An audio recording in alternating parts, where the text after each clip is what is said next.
Howdy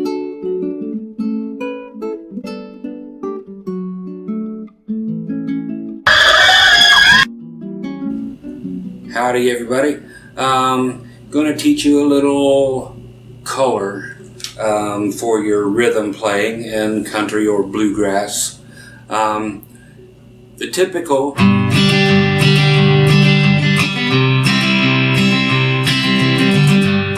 strumming pattern like that is more than adequate and sometimes exactly what a song calls for, so don't think I want to ruin that, because like I said, a lot of times that is better than what I'm going to show you. What I'm going to show you now, like I said, is just a little coloring that up so you have different options, and especially when you get into more hardcore country and really when you start getting into bluegrass stuff, this is a better option. It's simply taking the strings and breaking them up a little bit, where you will get this.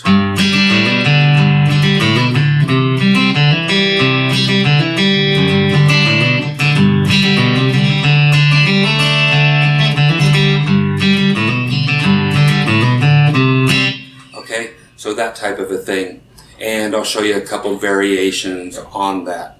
Okay, so if this interests you, which it should, it's always nice to have, like I said, a little palette of color to toss in there, something else to choose from. So again, if you dig it, stick around and learn some groovy stuff. Okay, I really appreciate you sticking around.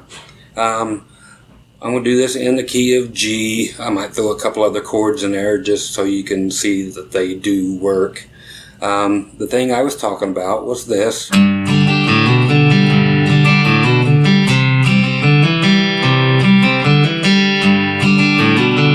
You can tell that there are just a couple of extra notes thrown in, again, for color, and just variation. Same word, just a different pronunciation. Wow, look at me go.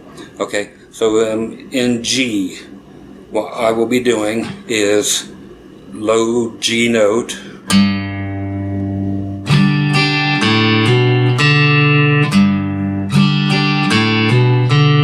okay, so what's going on is the G note, strum down, then up.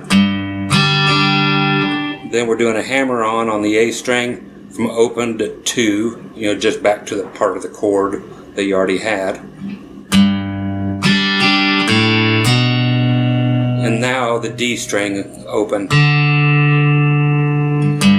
back to the G note.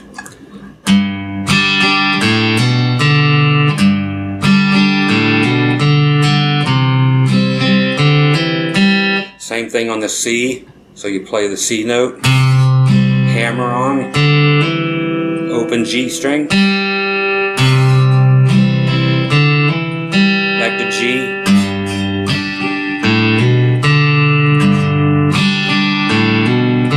to D, pick up your first finger, and then the B string.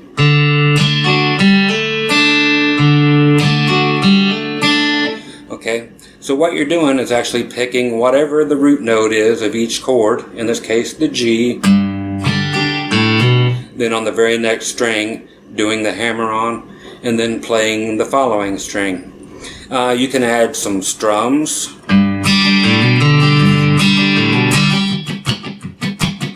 like you would normally do.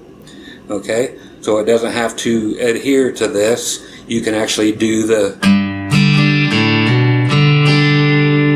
strum up after the D note.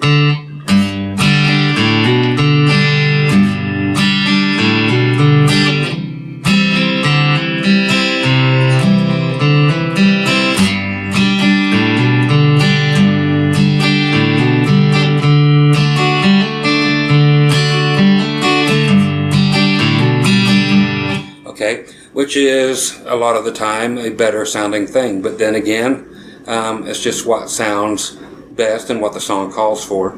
And what I was just showing you, it can be kind of staccato sounding.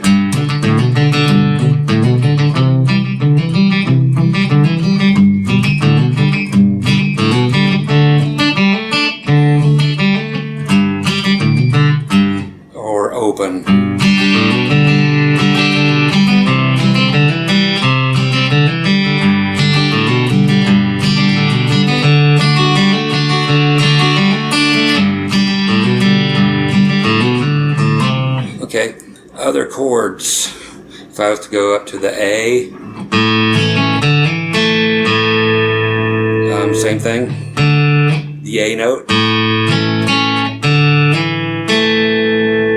you do the hammer on, and then the next string, which would be the G string. If you were to slip down to like an E minor, same thing, E string, hammer on, D string. Okay, so with those in there,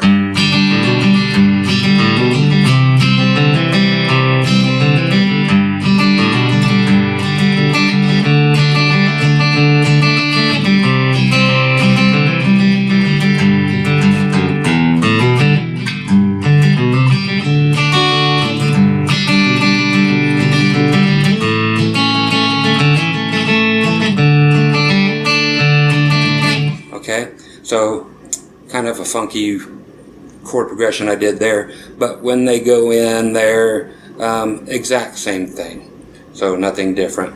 And again, with your basic strumming,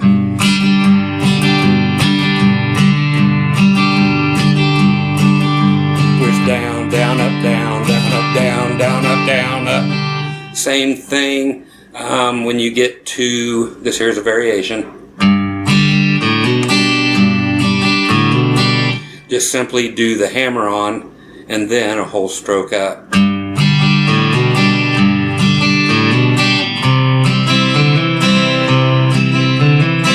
And you don't worry about that third note that you play, like in the G where you actually go to the D string. Right there where you hit that note would actually be a strum up. So you're only doing the hammer on part, okay? So just all kinds of ways to play this, but it does give you a step away from being that guy who just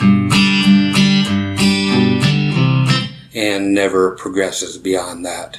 So that's the reason for the lesson. I hope you found it useful.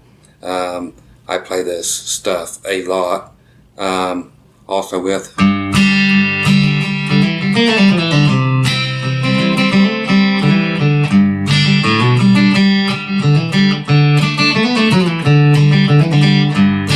and I will show you that stuff in future lessons. Okay? Again, hope you found it groovy. I'm always groovy. You guys stay awesome, and I'll catch you in the next lesson, which will follow what I'm doing here and show you the stuff that I just kind of went through. Okay? Take care, and bye-bye.